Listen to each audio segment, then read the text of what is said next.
Hi everyone, welcome back to my channel. My name is Alex and today I want to talk to you guys about 5 things about going through infertility that no one ever told me about and how I cope with them. If you're new here, I was diagnosed with primary ovarian insufficiency almost 3 years ago and I have been trying with my husband to get pregnant for around 5 years. I do cycle regularly despite having primary ovarian insufficiency, which is basically an ovarian dysfunction of some kind. Usually it includes the loss of ovarian function, but that's not the case with me. Ovaries still function. I still ovulate every cycle, but I just had my hormones are kind of all over the place, and it's just, there's even been some question as to whether or not I actually have POI because I've had a regular cycle, but just like based on my hormone levels, I technically qualify, but also like I never lost my period, so I'm kind of in some kind of a gray area basically between ovarian dysfunction and primary ovarian insufficiency. That's a whole other subject for another day. I just wanted to make this video so that if you are going through fertility struggles, and I like to say fertility struggles,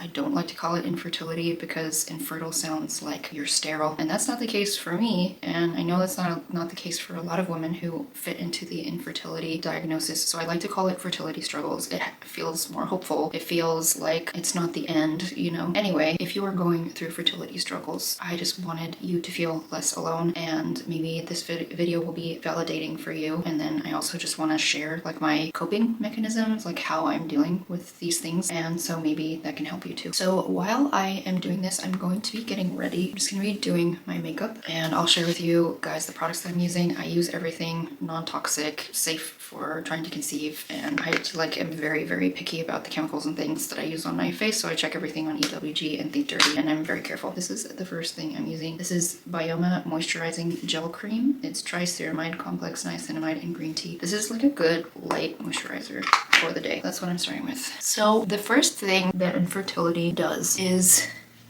it makes you feel like you're in suspended animation. So what do I mean by that? It means like everybody else's lives are moving on and yours isn't. I have felt this so much, especially because of other life circumstances that my husband and I are going through. On top of going through infertility, I see everybody else's lives advancing at such a rapid pace compared to mine. It's like if I go back 5 years to when we started trying to conceive, I feel like I'm in the same place now that I was then. And that is it's an infuriating feeling, and it's also induces a bit of panic in you sometimes. Like sometimes I look and I see that people have 2 kids since I started trying, and they're not that small anymore. Like, they're obviously toddlers, but that's crazy. I remember feeling terrible the first announcement of the first pregnancy and being sad about it because it hadn't happened for me yet. And then now, not only do they have 2 children, but they're grown. Maybe they have businesses, maybe they're traveling all over the place, and I watch this happen to everybody else, and I feel like my life is just staying stuck. And you'll know that if you're dealing with fertility and you're doing fertility treatments, finances can be wrapped up in that too. So you can't really maybe go on trips. Sometimes you have to choose between traveling and growing your family. That is something that happens. It's not something anybody really talks about, or I guess people are talking about it more now. It makes you just feel like you're in this place of being stuck. You haven't really gone anywhere. You haven't really maybe done very much because it permeates every area of your life. At least that's been the case for me. The way that I deal with this and the way that I have sort of come to terms with this is surrender. It is big, huge, really important to learn how to surrender. I used to be a little bit of a control freak, like not like a type A personality, but just like a little bit obsessive about things and the way they happen. And I've had to really let that go in order to maintain my sanity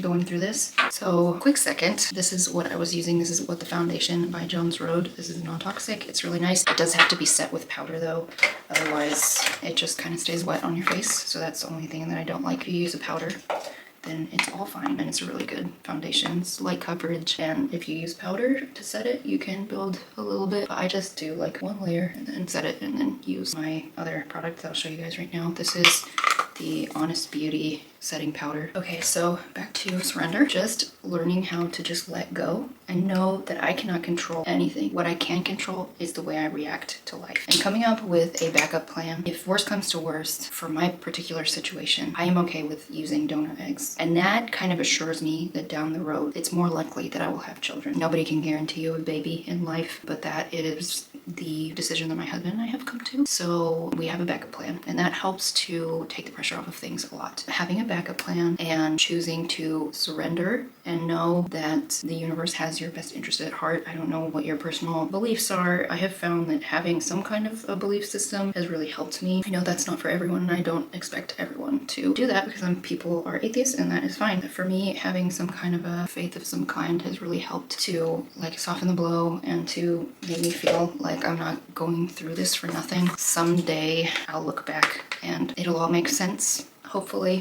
At least that's what I believe. I believe that one day I will look back and things will make sense. It's always been the case in my life personally, and I don't see why that would be any different with this particular situation. So that product that I just used was the Merit Complexion Stick, and this is like a foundation and a concealer, so I use it kind of as a concealer right now. And now I'm going to use this Merit bronzer it's in the color Leo. So that is how I deal with that. And honestly, how do you get to the place of the surrender? You just have to realize I have no control. I have no control, and just let go. And you do what you can. You do the things that you have to do to try and move things along, and then you just let it go. So say you are going through IVF, and that's another thing, is that it's very difficult to maintain the balance between letting go of control and like actually moving the ball forward. That is a very difficult balance to strike. And what I have found is that, okay, I'm gonna do the things that I have to do, and then I'm just going to let go of the outcome. Then I obviously have my beliefs that whatever is happening for a reason, or it's gonna make sense at least someday why it had to happen this way. So that has helped me enormously, because before I was not that person. I was not the let it go person. I was the let's worry about it and overthink about it and all of that until we can't anymore, and I was miserable. And you can't be that way when you're on an infertility journey, or you just make everything worse. So that is basically the coping mechanism for that aspect of infertility. Okay, the second thing that nobody told me about going through infertility is that it is an ongoing trauma, an ongoing grieving process that you cannot escape from. If you want to get to the other side of fertility struggles, then you have to keep going. You have to keep going through it, and you have to keep experiencing the grief and the trauma. And that's also not something that I've heard a lot of people talk about, and it is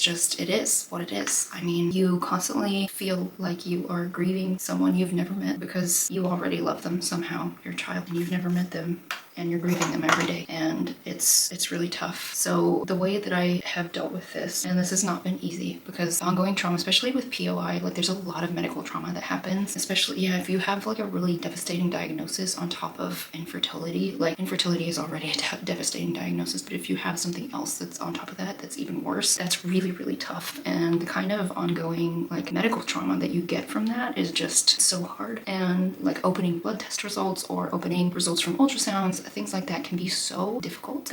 The way I have dealt with this is just going to therapy, honestly, and finding a psychologist who specializes in infertility. If you go to psychologytoday.com, you can put in a lot of filters that, for example, like my insurance did not have infertility as a specialty, so I couldn't search for a psychologist based on those terms. So I went to Psychology Today. I was able to search for a psychologist that specialized in infertility, and I tell you what, it is a game changer. Like, I love my psychologist. She gets me. She gets what she's been through infertility. She has a bunch of patients going through infertility, and she knows how to help you cope with it, and that has been like so huge for me. So I definitely recommend that. And like I waited until probably about a few months. Like I only just started going back to therapy a couple of months ago. I was going before I ever knew about any of this stuff, and I had a different therapist, but I stopped going like because I was having panic attacks, and when I stopped having the panic attacks, I kind of stopped going to therapy. And now I found one that specialized in infertility, because just like a lot of therapists also don't know what to do with it. And I tried another one like at the very start of my journey with infertility, and she just didn't get it. She didn't know how to help me. So I stopped seeing her, obviously, and I found this one, and it's total game changer. Definitely recommend doing therapy. I personally believe that everybody needs therapy. I mean, how could you not with the world the way it is? And especially going through infertility, it's a very unique and difficult situation. And then this product that I just used is the Merit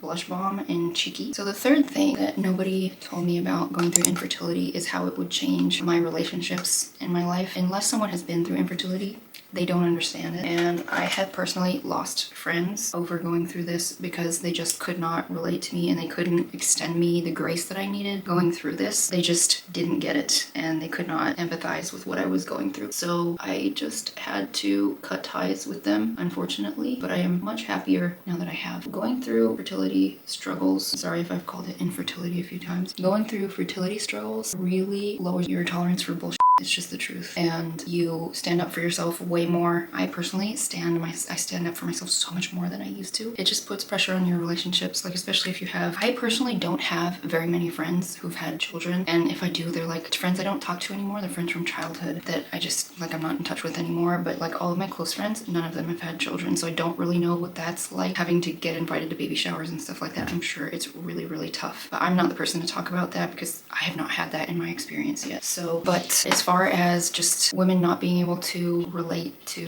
what you're going through, you feel very isolated. You feel very, very alone because no one can understand it. No one can understand it unless they're going through it. Like your partner understands it, but like even going through infertility can put so much stress on like your marriage or your partnership. And you know, that's a whole other thing. That's also not something I can really speak to very much because my husband and I mean, he's amazing and he's been amazing this whole journey. So yeah, but as far as friendships go, I have definitely lost friends. I have definitely lost friends over this. And the brow stuff that I just used is Kosas Air Brow in medium brown. And now I am going to use this Pacifica Magical Eyeshadows. This is Animal. I think it's called Animal palette. We're gonna see, I've never used it before. So I just got this. First shade I'm gonna use is Coyote here. I wanted to go for like a pink eye, but none of these are really very pink. So anyway, back to talking about friendships. I have just found that sometimes it's best to love people from afar, send them love and release them. Sometimes you're just not jiving, and that's okay. When I was growing up, my family moved when I was a child, and so like I had the trauma of losing a lot of friends when we moved from another country into the US when I was a kid.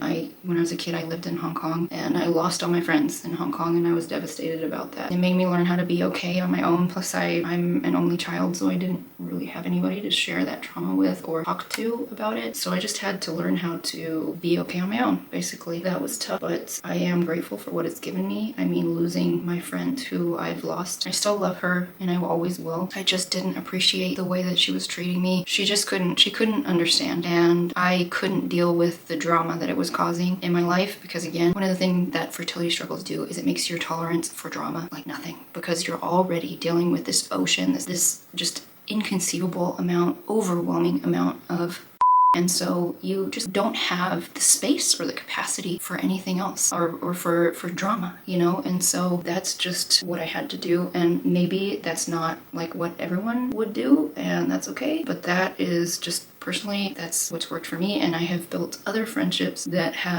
are supportive and understanding and, you know, give me grace and I give them grace, and it's just supportive and we're there for each other. And we also understand if we don't talk for weeks on end, nobody gets their feelings hurt, and nobody, you know, it's just like low maintenance, supportive, wonderful friendships. And I feel 1000% better like that. And actually, one new friendship is actually a rekindled old friendship. She's one of my childhood best friends, like from school, and we've reconnected and it's been amazing. I mean, she's been one of the biggest blessings in my life, and I'm very grateful for her. And she's not going through infertility, but she is going through health problems, and so we have a lot in common, and that's just been really incredible. Okay, number 4 thing that nobody ever told me about fertility, about going through fertility struggles, is you start to feel like a science experiment and you feel like your body doesn't belong to you anymore. And your body changes, honestly, because so if you're going through fertility treatments, I mean, that has an effect on your body. You do surgeries or procedures, you go under anesthesia, you have to go on antibiotics, it changes your body. You cut things that you wouldn't normally do while you're trying to have a baby because it's not safe to do while you're trying to have a baby, and that changes. It's like your body doesn't belong to you. It belongs to science.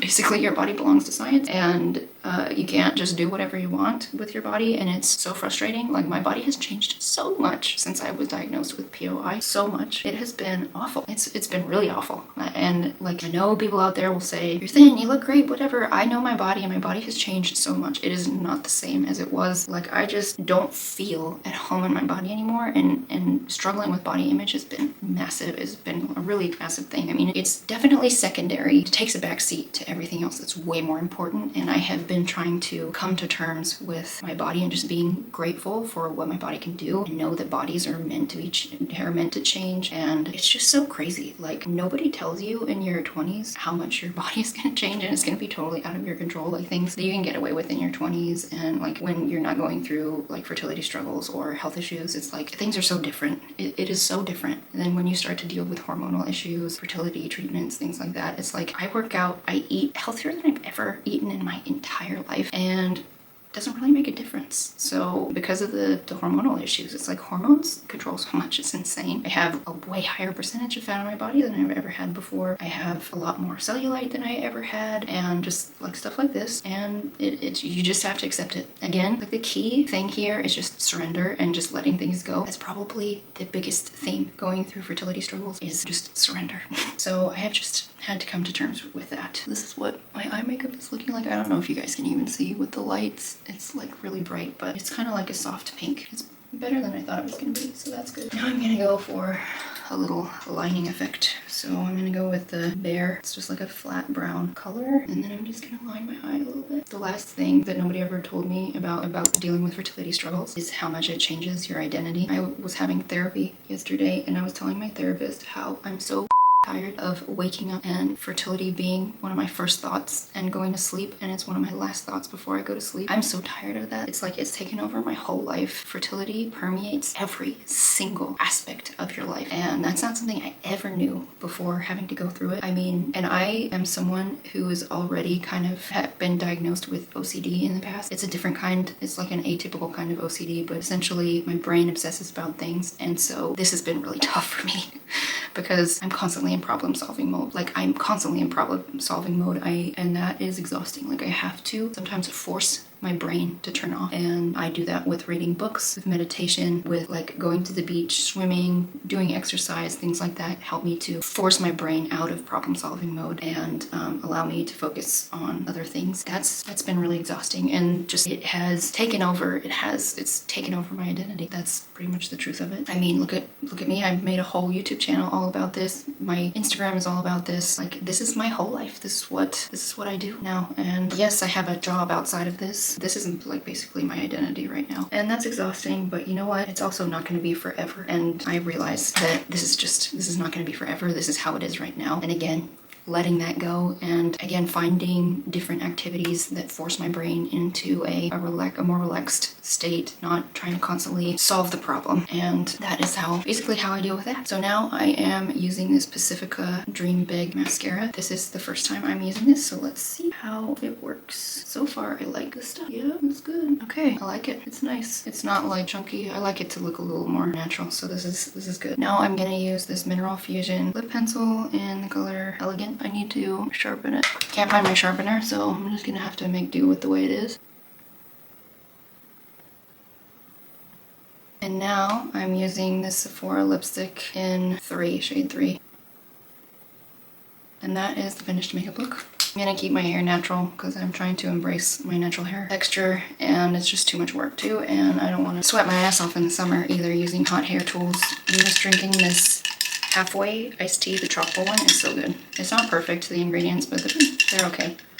So that is it, guys, for this video. I hope that this was helpful. I know that going through fertility struggles is one of the hardest things a lot of us will ever go through, and I just want you to know that you're not alone. If you ever need someone to reach out to, you can follow me on Instagram or TikTok and DM me. I'm around. I try to make a point of being there for women because when I was diagnosed with POI, I felt so alone. I felt so isolated. I didn't have any friends that were going through anything similar, and POI is incredibly rare, and I didn't see anybody sharing their story, so that's why I started to do this, and I just hope that this is helpful to you. I'm sending you guys so much love, and just know that this isn't forever. Your whole life is not going to be about this forever. You will get on the other side. Whether you have children or not, you will not be suffering like this forever. So just try to keep the hope alive, keep going, and my heart is with you. I'm going through this just alongside you. And anyway, guys, make sure you go ahead and hit subscribe if you're not subscribed. I do a lot of structured videos like this, and I also share my healing journey in vlogs. I hope to see you guys in the next one. Thanks so much for watching. Bye, guys.